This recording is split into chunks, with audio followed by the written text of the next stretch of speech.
Welcome back. So, this week we're going to reorient our attention a little bit back to the Middle East. Last week we saw the Reconquista redefined as a crusade. The week before that we saw crusading trends in Europe, and both of those, especially the most recent, we kind of framed as a broad narrative of the evolution of the ideas of crusading away from our sort of traditional attempts to just go recapture Jerusalem as it's turned into. And chronologically, we covered a pretty large swath of time, sort of culminating in the late 15th century. So here we're going to return back to the 13th century, back to the sort of traditional numbered crusades to the Holy Land in an attempt to reconquer Jerusalem. And we have 4 crusades to discuss this one week, which is obviously a lot. So I'll focus this short discussion on 1 or 2 interesting points. But as for which crusades we'll cover, there's an easy chant to remember. 5, 6, 7, 8. Whom should we obliterate? I couldn't help it.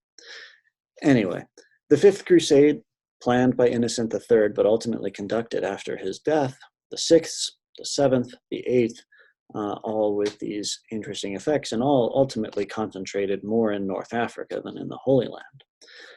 We do see this Egyptian refocusing continue, right? Again, way back to Richard the Lionheart, if you remember that far back in the Third Crusade, he thought Egypt has to be conquered first, and the Fourth Crusade never made it, but their intent was to sail for Egypt.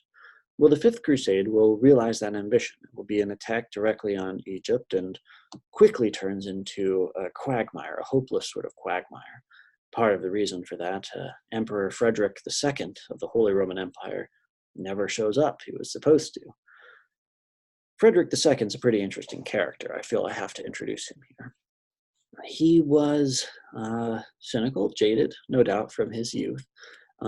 As you may recall from 2 units ago, he was in the awkward position, or beneficial position, depending on how you're looking at it, at being the heir to both the Holy Roman Empire, encompassing Germany and northern Italy, in addition to sort of tributary states in Burgundy and Eastern Europe, and on this other side, the Kingdom of Sicily, formerly Norman, which encompassed Sicily and southern Italy. In other words, if you look at his power on a map, he's inheriting everything, totally sandwiching those papal states in central Italy. This during the reign of Innocent III, so it's no surprise Innocent maneuvers to ensure that he will be in control of Frederick's regency. And that political crusade to Sicily ultimately fought over a challenge to Innocent's regency over Frederick. He simply cannot allow Frederick to go unchecked. Innocent's ambitions do not end there. After winning it, he tries to subvert Frederick's power by supporting a rival dynastic wealth candidate, whatever you want to call it, in the Holy Roman Empire. And this in exchange for promises of obeisance after he comes to power that were not respected. So turning on that new rival candidate, it's a bit of a mess here, Innocent sparks something like a mini world war in Europe, setting England and, this Welf emperor, you might say king in Germany, against France, where Philip Augustus is still reigning, and Innocent himself. And ultimately, Innocent and Philip Augustus win.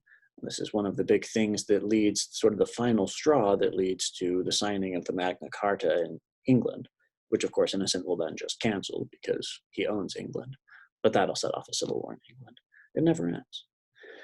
Anyway, poor Frederick II, a child during all of this, comes no doubt to have a little bit of a jaded perspective on the papacy and on crusades from his own experience growing up.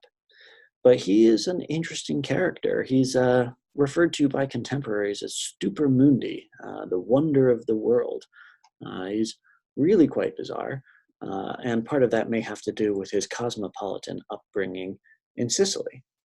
He has friends who are Jewish, friends who are Muslim, friends who are Christian. He knows 7 languages, including Arabic. He's read the Quran.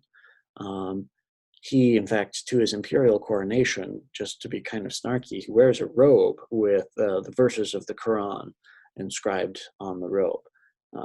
Just why not, right? As the Pope's coronating him as Holy Roman Emperor.